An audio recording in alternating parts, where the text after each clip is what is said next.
অশান্ত বাংলাদেশে এবার ছাত্র সংঘর্ষ, ঢাকা বিশ্ববিদ্যালয় এবং আরো 7টি কলেজে তুমুল ছাত্র সংঘর্ষের ঘটনা।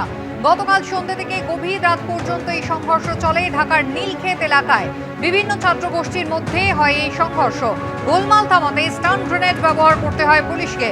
সংঘর্ষে বহু ছাত্র জখম হয়েছেন। ছাত্র ভর্তিতে অ্যাডমিশন টেস্টে কোটা পদ্ধতি তুলে দেওয়ার দাবিতে এই ছাত্র বিক্ষোভ। ঢাকা বিশ্ববিদ্যালয়ের প্রো ভাইস চ্যান্সেলর ছাত্রদের সঙ্গে দুর্ব্যবহার করেন বলে অভিযোগ।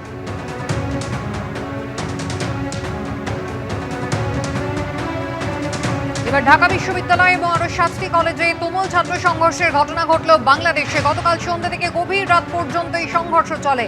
ঢাকার নীলক্ষেত এলাকায় সংঘর্ষের ছবি আপনারা দেখছেন। বিভিন্ন ছাত্র গোষ্ঠী তারা সংঘর্ষে জড়িয়ে পড়ে। গোলমাল থামাতে পুলিশকে স্টান গ্রেনেড ব্যবহার করতে হয়। সংঘর্ষে বহু ছাত্র জখম হয়েছেন। ছাত্র ভর্তিতে অ্যাডমিশন টেস্টে কোটা পদ্ধতি তুলে দেওয়ার দাবিতে এই ছাত্র বিক্ষোভ। ঢাকা বিশ্ববিদ্যালয়ের প্রভিসি ছাত্রদের সঙ্গে দুর্ব্যবহার করেন বলে অভিযোগ।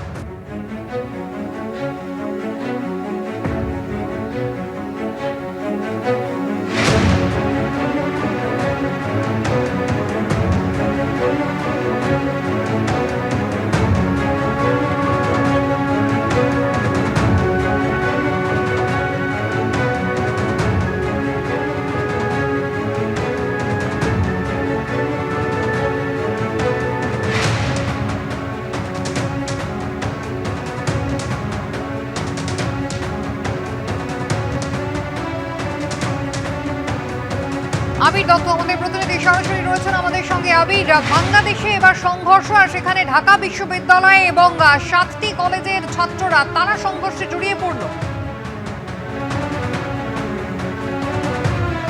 দেখো একেবারে, এবং যেটা জানা যাচ্ছে যে আবারও বাংলাদেশে ছাত্রদের মধ্যে কিন্তু নিজেদের মধ্যেই দেখা যাচ্ছে যে গন্ডগোল, এবং ভাইরাল ভিডিওতে দেখা যাচ্ছে লাঠি হাতে কিভাবে একে অপরের বিরুদ্ধে চড়াও হয়েছে তারা।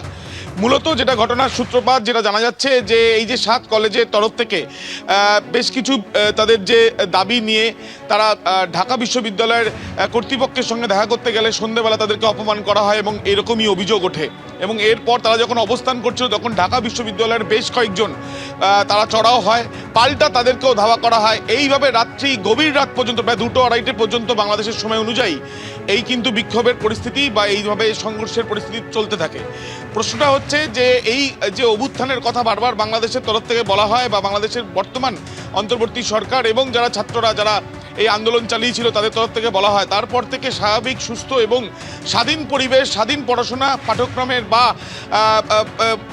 পঠন পাঠনের পরিবেশ তৈরি হবে বলে তাদের তরফ থেকে দাবি। কিন্তু তারপরেও দেখা যাচ্ছে যে বিভিন্ন দাবি নিয়ে অসন্তোষ অব্যাহত, বিভিন্ন দাবি নিয়ে তাদের মধ্যে কিন্তু একটা মেরুকরণের জায়গা তৈরি হয়েছে এবং নিজেদের মধ্যে সংঘর্ষে কিভাবে লিপ্ত। রাতের অন্ধকারে ফের ঢাকায় ঠিক হাসিনা সরকারের বিরুদ্ধে যেভাবে দেখা গিয়েছিল যে সরব হতে প্রচুর মানুষকে, ঠিক একইভাবে দেখা যাচ্ছে যে আবারও বিভিন্ন শিক্ষাঙ্গন, বিশেষ করে এই কলেজ বা বিশ্ববিদ্যালয়ের যে প্রেমিসেস সেখানে এইভাবেই কিন্তু উত্তেজনার পরিস্থিতি তৈরি হয়েছে।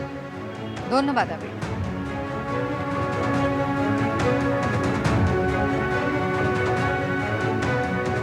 ইতিমধ্যেই ঢাকা বিশ্ববিদ্যালয় এবং 7টি কলেজের ছাত্ররা তারা সংঘর্ষে জড়িয়ে পড়ে। স্টান গ্রেনেড ব্যবহার করতে হয় পুলিশকে পরিস্থিতি নিয়ন্ত্রণে আনতে।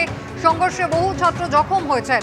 ছাত্র ভর্তিতে অ্যাডমিশন টেস্টে কোটা পদ্ধতি তুলে দেওয়ার দাবিতে এই ছাত্র বিক্ষোভ। এবং ঢাকা বিশ্ববিদ্যালয়ের প্রভিসি ছাত্রদের সঙ্গে দুর্ব্যবহার করেছেন এমনটা অভিযোগও উঠেছে।